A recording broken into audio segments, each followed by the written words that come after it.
ఏమిచ్చి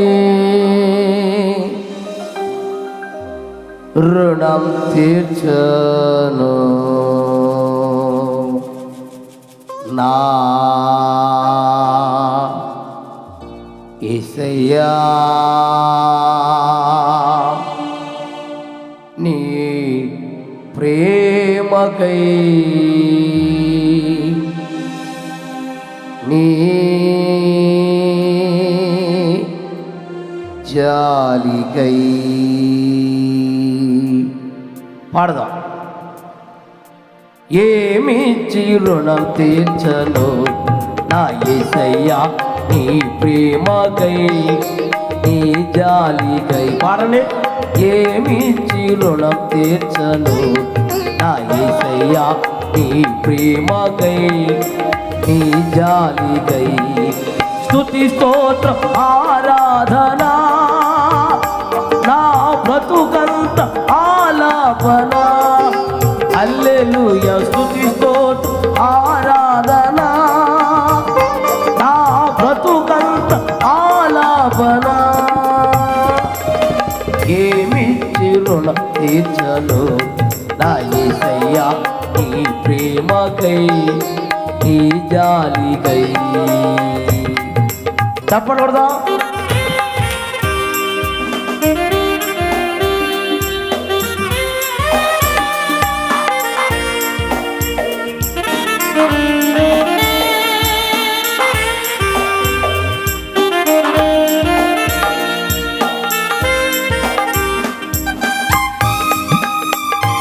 అందరూ చప్పట్లు కొడదాం. ప్రతి ఒక్కరూ దేవుడి నామాన్ని కనపరుస్తాం.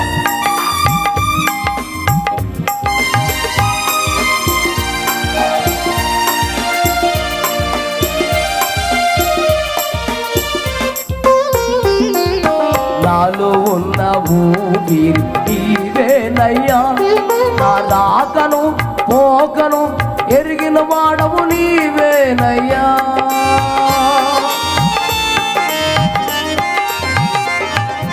నాలో ఉన్న ఊపిరి నీవేనయ్యా, నా రాకను పోకను ఎరిగిన వాడవు నీవేనయ్యా. యజమానుడా దయాళుడా, యజమానుడా దయాళుడా, సాగిల పడినయ్యా నేను సాగిల పడినయ్యా. స్తుతి స్తోత్ర ఆరాధనా నా బ్రతుకంత ఆలాపన. హల్లెలూయా. స్తుతి స్తోత్ర ఆరాధనా నా బ్రతుకంత ఆలాపన. ఏమిచ్చి రుణం తీర్చను నా యేసయ్యా నీ ప్రేమకై నీ జాలికై. ఏమిచ్చి రుణం తీర్చను నా యేసయ్యా నీ ప్రేమకై నీ జాలికై. నువ్వు లేక నేనే బ్రతకానయ్యా, నా తల్లివి తండ్రివి నీవే నా మంచి యేసయ్యా. నువ్వు లేక నేనే బ్రతకానయ్యా, నా తల్లివి తండ్రివి నీవే నా మంచి యేసయ్యా.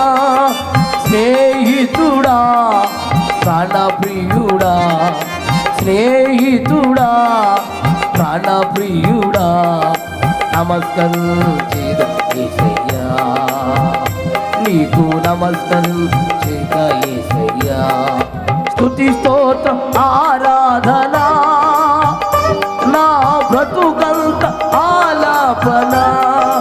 హల్లెలూయా. స్తుతి స్తోత్ర ఆరాధనా నా బ్రతుకంత ఆలాపన.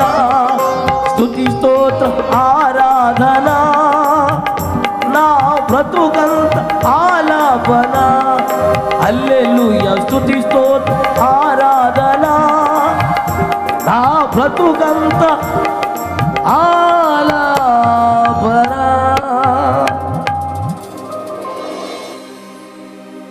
ఓకే, ఈ రాత్రి మీరు అటు ఇటు తిరగొద్దు, ఇంకా వాక్యం చెప్పి ముగిస్తాను. తర్వాత కార్యక్రమం అయ్యగారు నడిపిస్తారు. కొద్దిగా వాక్యం చెప్తాను, ఎక్కువ చెప్పను, కానీ ప్రాముఖ్యమైన మాటలు చెప్పి ముగిస్తాను. అటు ఇటు తిరగొద్దు. ఇంకా ఆశీర్వాదాలు ఎవరు కావాలి? చేతులు ఎత్తండి. గట్టిగా ఎట్టుంది. ఈ రాత్రి నువ్వు ఈ స్థలముల నుండి ఏం పొంది వెళ్ళాలి? గట్టిగా చెప్పండి. ఆశీర్వాదాలు పొంది వెళ్ళాలి. ఆమేన్. ఎత్తండి. ఆశీర్వాదాలు ఎంతమంది కావాలో చేతులు ఎత్తండి గట్టిగా. కొంతమంది ఎత్తలేదేంటండి, ఆశీర్వాదాలు ఎక్కువైపోయినాయి అమ్మా ఊరికి. గట్టిగా ఎత్తండి. అందరు చెప్పండి, ఏం కావాలి మీకు? చెప్పండి. ఆశీర్వాదములు కావాలి. ఒక ఆవిడ అంటుంది, యేసయ్య వాళ్ళందరినీ ఆశీర్వదించి అసలాడండి, నన్ను ఆశీర్వదిస్తలేదు అంటున్నది ఒక ఆవిడ. అంటే ఆవిడకి ఏమొచ్చేసింది ఇప్పుడు? గట్టిగా చెప్పండి, గట్టిగా చెప్పాలి. వాళ్ళందరికీ ఏమొచ్చేస్తుందంట? ఆశీర్వాదాలు వచ్చేస్తున్నాయంట. ఈవిడ అంటుంది, నాకు మాత్రం ఆశీర్వాదం రావటం లేదు. అందరికి ఇస్తాడు ఆయన ఆశీర్వాదాలు, అందరికి ఇస్తాడు. యేసు క్రీస్తు అందరికీ, చెప్పండి గట్టిగా, ప్రభు యేసు క్రీస్తు అందరికీ ఉపకారి. యేసు క్రీస్తు అందరికీ ప్రభు, యేసు క్రీస్తు అందరికీ ఉపకారి. కొందరికా అందరికా? గట్టిగా చెప్పండి. ఆయన ఏం చేస్తాడు? ఉపకారం చేస్తాడు. ఆయన ఏం చేస్తాడు? సహాయం చేస్తాడు.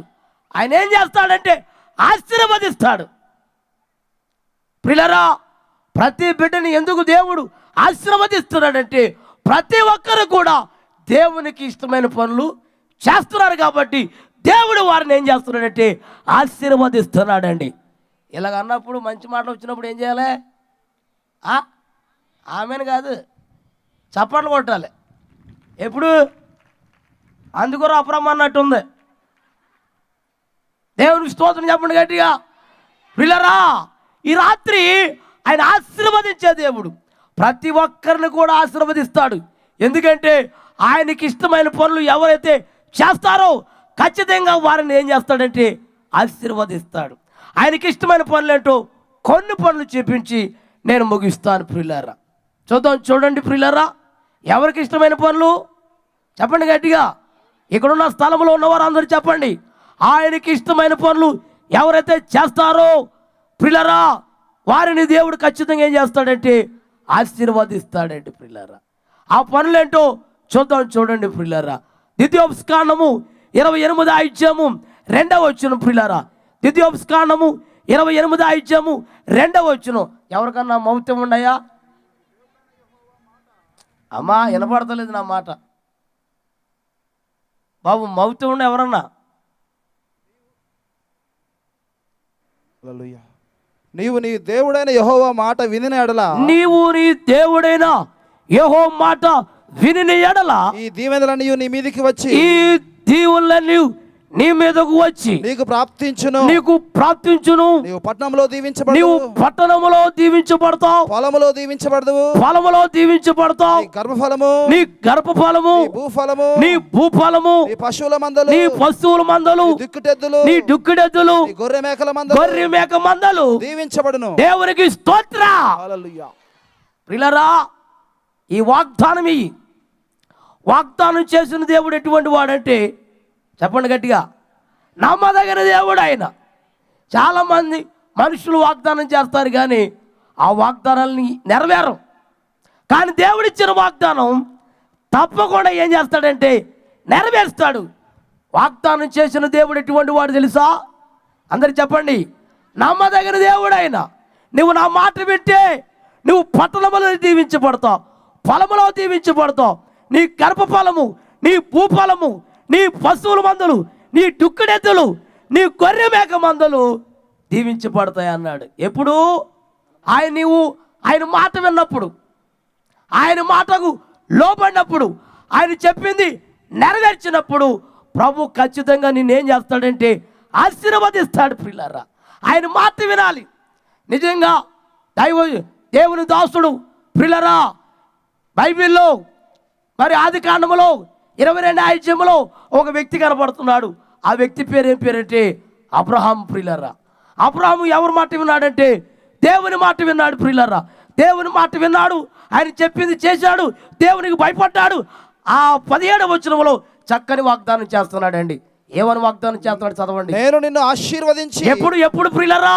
ఆయన మాట విన్నప్పుడు, ఆయన చెప్పింది చేసినప్పుడు, ఆయనకు భయపడినప్పుడు ప్రియులారా, నేను నిన్ను ఆశీర్వదిస్తాను. ఆకాశ నక్షత్రముల వలెను, ఆకాశపు నక్షత్రం వలెను, సముద్ర తీరమందలి ఇసుక వలెను నీ సంతానము నేను నిశ్చయముగా విస్తరింప చేసేదను. దేవుని స్తోత్రం చెప్పండి గట్టిగా. హల్లెలూయా.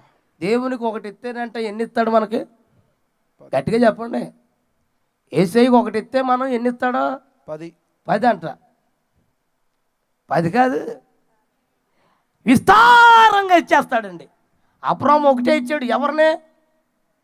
ఇస్సాకుని. అబ్రాహాము ఏం చేయబోతున్నాడు? బలి ఇచ్చబోతున్నాడు. ఒకటి ఇస్తాడు. ఒకటి ఇచ్చిన దానికి ఎన్ని? నీ సంతానము నేను ఇసుక రేణువలే విస్తరింప చేసేద్దాను. దేవుని స్తోత్రం చెప్పండి గట్టిగా. వాగ్దానం చేస్తున్నాడు. అబ్రాహాముతో ఏదైతే వాగ్దానం చేశాడో అదే నెరవేర్చాడు. స్తోత్రం చెప్పండి గట్టిగా. హల్లెలూయా, హల్లెలూయా. 12 సంవత్సరాలు అయిపోయి ఒక అమ్మాయికి పెళ్ళయి పిల్లలు పుట్టలేదు. ఎవరు పుట్టలేదమ్మా? పిల్లలు పుట్టలేదు. ఎంతోమంది ప్రార్థన చేశారు. నేను వాళ్ళ సభలకు వెళ్ళాను మొన్న. సెకండ్ పెళ్ళి నర్సాపురం రేవు దాటిన తర్వాత సెకండ్ పెళ్ళి. ఆయన అంటాడు, అలా ఆయన నన్ను మొన్న 11 మంది పాస్టర్లు వచ్చారండి, మా ఇంట్లోనే భోజనాలు, మా ఇంట్లోనే అన్నీ, అందరూ స్పీకర్లే, ఈ 12వ వాడు నువ్వే అన్నాడు నన్ను.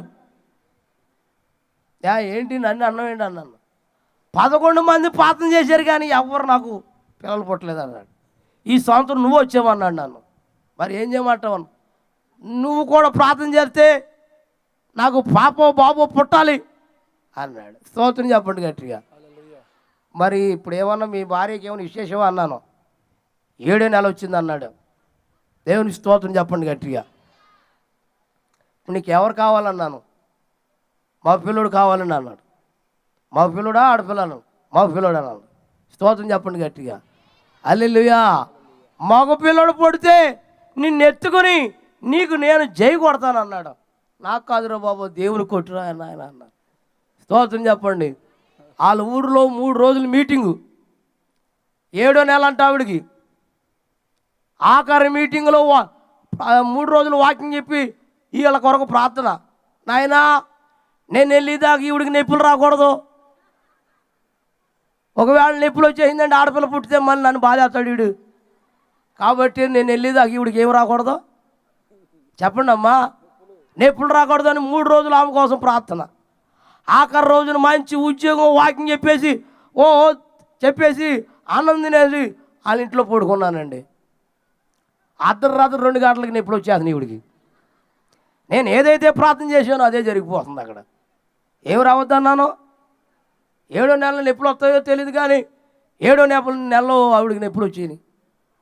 అయ్యగారు లేకుండా మా ఆవిడ నొప్పులు వస్తుంది అన్నాడు. అర్ధరాత్రి 2 అయిపోయింది. ఇదేంటరా దెయ్యాలు మేళంలాగా అన్ని లేచి ఆవిడ దగ్గరికి వెళ్ళి, అమ్మ నొప్పులు అమ్మా అన్నది ఆవిడ. సర్లే ప్రార్థన చేశాను నాయన. నేను ఏం చేశాను, నువ్వేం చేస్తున్నావు నాయన అంటే, ప్రార్థన చేశాను. అమ్మ తగ్గింది. నేను తగ్గలేదు అయ్యగారు, ఇంకా వచ్చేదని అంటుంది ఆవిడ. అయితే డాక్టర్ గారు పిలిచాడు. ఈయన అన్నాడు, ఇది డెలివరీ నొప్పిలే, ఇక్కడ కాదు హాస్పిటల్ తీసుకెళ్ళిపోదాం అన్నాడు. కారు పురమాయించారు, ఆమెను ఎక్కిచ్చేశారు. వాళ్ళ ఆయన గారు ఎక్కారు, వాళ్ళ బంధువులు ఎక్కారు, ఆడవాళ్ళు ఎక్కారు. అయ్యా నేను రెస్ట్ తీసుకుంటాను, లోపలికి వెళ్తానన్నా. మీరేమంటారు ఒంటరిగా? ఒక్కలే ఉంటారు ఇంట్లో, మీరు కూడా రండి అన్నాడు. నేను ఎందుకయ్యి బాబు రెస్ట్ తీసుకుంటానన్నా. రెస్ట్ అక్కడ తీసుకొచ్చి హాస్పిటల్ అన్నాడు. వారితో నన్ను కూడా ఎక్కిచ్చేసుకున్నారు. హాస్పిటల్ తీసుకెళ్ళిపోయారండి. ఆవిడ లోపలెట్టారు. ఆడవాళ్ళు అక్కడ కూర్చున్నారు, ఈయన నా దగ్గర కూర్చున్నాడు. పాస్టర్ గారు వాళ్ళ దగ్గర కూర్చున్నాడు. ఈయన అంటాడు, కాయ పండు అన్నాడు నన్ను.